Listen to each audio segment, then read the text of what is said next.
जितने आस्था चैनल पर कथा सुन रहे हो, जितने फेसबुक और यूट्यूब पर सुन रहे हो, बहुत सावधानी से सुनना, प्रयास करना। जब जब जिस जिस महीने में जो जो प्रदोष पड़ा करे, जब प्रदोष पड़े, बन सके 1 बेलपत्र, बन सके 5 बेलपत्र, शमी पत्र, हरे मुंह, हरा मुंह, बेलपत्र, कलश के अंदर थोड़ा सा पानी लेकर 1 बेलपत्र, हरा मूंग, शमी पत्र डालकर और उसमें थोड़ा सा गुड़ डालकर भगवान शिव का स्मरण कर कर प्रदोष काल में, मान लो कोई काम आपका बहुत जरूरी है, बहुत दिनों से अब थक गए हैं, नहीं हो रहा, कर्जा बढ़ रहा है, धन नहीं आ रहा, व्यापार नहीं चढ़ रहा, या कोई समस्या बहुत प्रबल है, कोई एग्जाम में बैठ रहे हो, नहीं हो रहा, परीक्षा भी दे दी है, रिजल्ट आने ही वाला है, तो भी प्रदोष काल में, प्रदोष के समय वो जल, मूंग, समीपत्र और बेलपत्र और गुड़ का शंकर के शिवलिंग को समर्पित करना प्रारंभ कर दो। 2 या 3 प्रदोष करोगे, बाबा आपकी मनोकामना शीघ्र पूर्ण कर देगा। 2 या 3 करो। नारियों की एक बीमारी होती है कि जो गर्भस्थ नारी होती है, बालक जिस थैली में रहता है, उस थैली के अंतर्गत गांठ पड़ जाती है और डॉक्टर बोलते हैं कि इसका ऑपरेशन करवाना पड़ेगा, इसका ऑपरेशन करवाना पड़ेगा। तो उस थैली के लिए कहा जाता है महाराज की जो नंदीश्वर भगवान होते हैं, भगवान शंकर का एक नंदी जो स्वरूप होता है, भगवान शिव का एक नंदीश्वर जो स्वरूप है महाराज, वो नंदीश्वर भगवान का जो पूंछ होती है, उस पूंछ को तिल्ली के तेल में डुबो दिया जाता है और उस तेल को भगवान नंदीकेश्वर शिव जी का नाम लेकर शंकर जी पे चढ़ा दिया जाता है। उस तेल को पात्र में झेल कर लाया जाता है शाम को, और उस तेल को नारी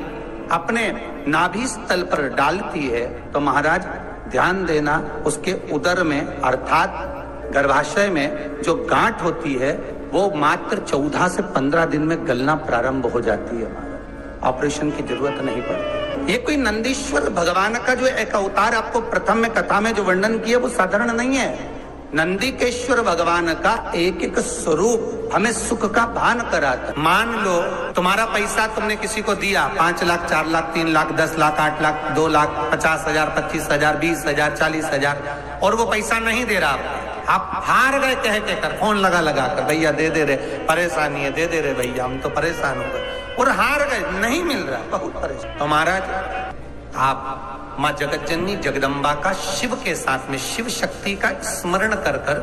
देवी के नाम की 9 आहुतियां, सूखे बीले की, मतलब बीला जो सूख चुका है, फल जो सूख चुका है, उसकी 9 आहुतियां अग्नि में शंकर और सती के नाम से, शंकर और शिव के नाम से समर्पित करें, और आखिरी आहुति जो समर्पित करें उसमें थोड़ा सा भाग तिल का, और तिल भी काली नहीं चढ़ती उसमें, श्वेत तिल का भाग उसके साथ लगाकर समर्पित करें, और जिससे धन लेना है उसका नाम लेकर वो समर्पित करें महाराज, उसको सुध आएगी और वो पैसा किसी भी हाल में आपके हाथ में थमाकर जाएगा ही। उसकी आहुतियां, हे जगतजननी, हे जगदम्बा, तेरा नेत्र बिंदु से जो प्रकट हुआ वृक्ष है बेलपत्र का, उस वृक्ष की एक एक जड़ हो, टहनी हो, डाली हो, फल हो, शूल हो, वो सब मुझे अंगीकार है, मुझे स्वीकार। कोई बहुत भारी रोग, और ऐसा भारी रोग कि डॉक्टर कह रहे हैं कि इसका ऑपरेशन होगा और ये जांच के लिए मुंबई भेजी जाएगी, तो हो सकता है कि कैंसर की आशंका है, या रोग बड़ा प्रबल है, छूटना नहीं, ऐसा लग रहा है, अपने को लगता है कि शरीर में कोई गांठ हो गई, कोई छूटना नहीं है, कोई ऐसा लग रहा है। तो शिव पुराण कह रहे हैं महाराज, प्रदोष के दिन शमी के वृक्ष के नीचे प्रदोष काल में शिवलिंग का निर्माण करें, और शिवलिंग का निर्माण कर कर उस पर 11 बेलपत्र समर्पित करें, 7 शमी के पत्ते समर्पित करें, 5 लौंग शंकर भगवान को समर्पित करे, संपूर्ण पूजन करे, दिया लगाए, पूजन करे, अनुष्ठान करे, अभिषेक करे,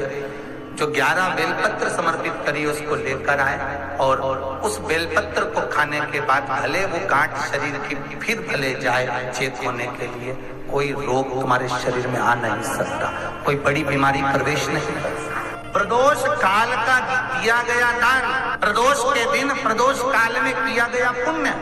प्रदोष के दिन प्रदोष काल में किया गया सत्कर्म, प्रदोष के दिन प्रदोष काल में किया गया पुण्य छिन्न नहीं होता, समाप्त नहीं होता। व्यक्ति के रीढ़ की हड्डी में परेशानी हो या रीढ़ की हड्डी तकलीफ दे रही हो, पीठ का भाग तकलीफ दे रहा हो, डॉक्टर बोल रहे हो गुर्जा खसक गया, या कोई क्रम मान लो कोई मस्तिष्क से जुड़ी बीमारी हो, ट्यूमर हो गया हो, कोई कुछ हो गया हो, गांठ पड़ गई हो मस्तिष्क के अंदर, तो शिव महापुराण की कथा कहती है प्रदोष के दिन, प्रदोष काल में प्रदोष के दिन शंकर भगवान को बीले का गुर्दा, जो बीला होता है बील फल का अंदर का गुर्दा भाग शंकर के शिवलिंग पर प्रदोष काल में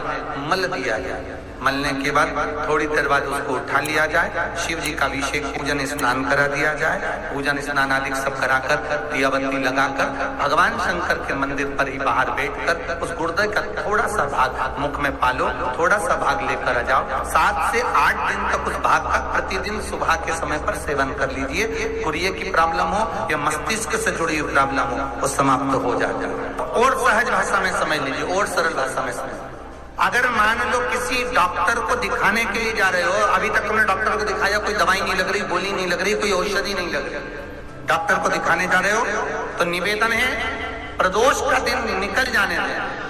और प्रदोष के दिन जिसको भी डॉक्टर को दिखाने जाना है या अपने शरीर से जुड़े बीमारी के लिए कहीं जाना है कि बड़ी बीमारी ना निकले, भगवान स्वास्थ्य अच्छा रहे, तो 1 लोटा पानी प्रदोष के दिन, कोई भी प्रदोष हो, प्रदोष काल के समय शंकर को चढ़ाना है। उसमें परंतु शमी पत्र के 5 पत्ते होना जरूरी है। 5 पत्ते शमी पत्र के पंचामृत का काम करते हैं, दूध दही शहद घी शक्कर जल आदि गति का काम करते। 5 शमी के पत्ते आप उसमें जल में चढ़ाकर शिव जी को समर्पित करो, फिर आप डाले दिखाने जाओ, बड़ी बीमारी का योग नहीं बनेगा। रोग की मुक्ति, रोग समाप्ति प्रदोष के व्रत से हो सकती। महाराज फिर निवेदन करेंगे, व्रत करो ना करो, पर प्रदोष के दिन शाम के समय प्रदोष काल में शिव का स्तमन जरूर करो, शंकर का अनुमोदन जरूर। शिव पुराण की कथा कहती है, मान लो कोई हड्डी से जुड़ा हुआ रोग, नेत्रों से जुड़ा हुआ, मस्तिष्क से जुड़ा हुआ कोई रोग रहता है, तो एक नीले कलर का फूल आता है, उस फूल में हल्दी डालकर प्रदोष पड़ने पर जो नंदी के पांव के पास समर्पित कर देता है महाराज, उसका रोग धीरे धीरे समाप्त होने लगता है। लिंग पुराण कहती है कि नंदीश्वर भगवान के सामने जो पुष्प समर्पित करा जाता है उसको, ये तो लिखा था स्कंद पुराण और शिव पुराण, लिंग पुराण कहती है जो फूल आपने समर्पित करा उसको लाकर पानी की बाल्टी में डालकर आप स्नान भी कर सकते हो, उससे भी हड्डी के जितने रोग होते हैं उसमें आराम लगने लगता है। जैसे कहीं शरीर नहीं चल रहा, हाथ झुंड पड़ रहा है, हाथ काम नहीं कर रहा, हाथ में झुंझुनी आ रही है, कंपन आ रहा है, उसमें भी ये प्रयोग काम।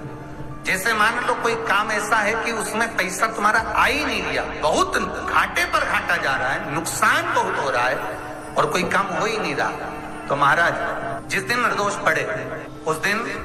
एक लाल वस्त्र में पीली सरसों रखकर और उसके अंतर्गत कुछ भी एक, या तो बमूल का कांटा ना मिले तो गुलाब का कांटा ही उसके अंतर्गत रख लीजिए, और उसको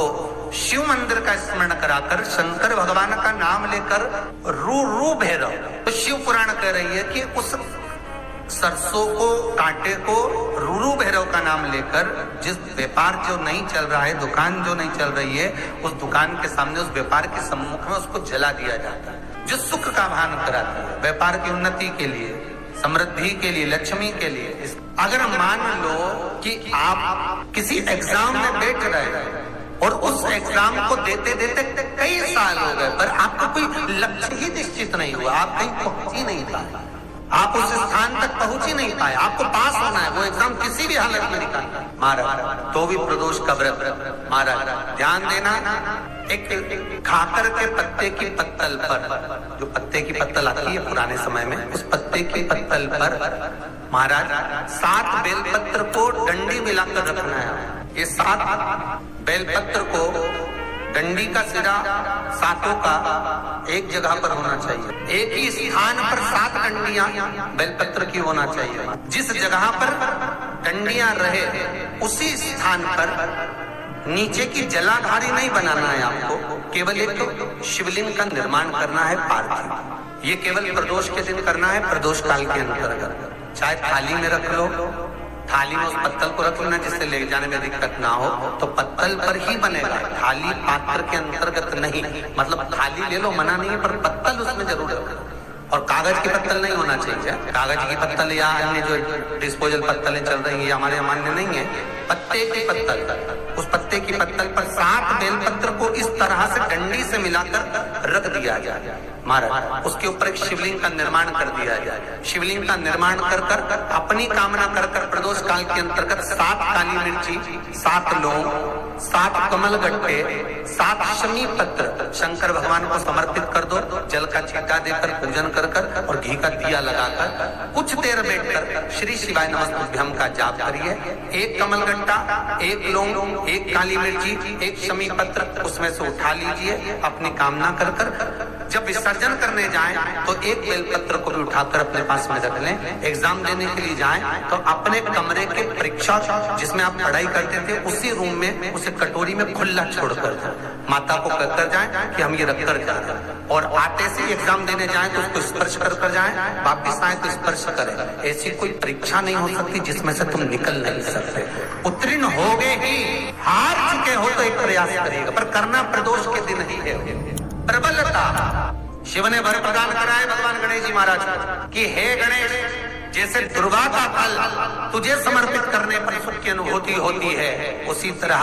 बेलपत्री के डंडी के भाग पर जिस शिवलिंग का निर्माण कर कर शंकर की पूजन कर कर जो भाव निर्मित करेगा उसकी मनोकामना पूर्ण होती है। महाराज लिंग पुराण के अंतर्गत इसका व्याख्यान वर्णन किया। श्री शिवाय नमस्तुभ्यम, सब बोलिए एक बार जमकर, श्री शिवाय नमस्तुभ्यम। प्रैक्टिकल जरूर करना, कहीं सियोर वाला महाराज झूठ तो नहीं बोल रहा। शास्त्रों की बातें हमारे जीवन में हमें सुख प्रदान करें, इसलिए इस भाव का आनंद करते हुए आज की कथा को विराम देते हैं।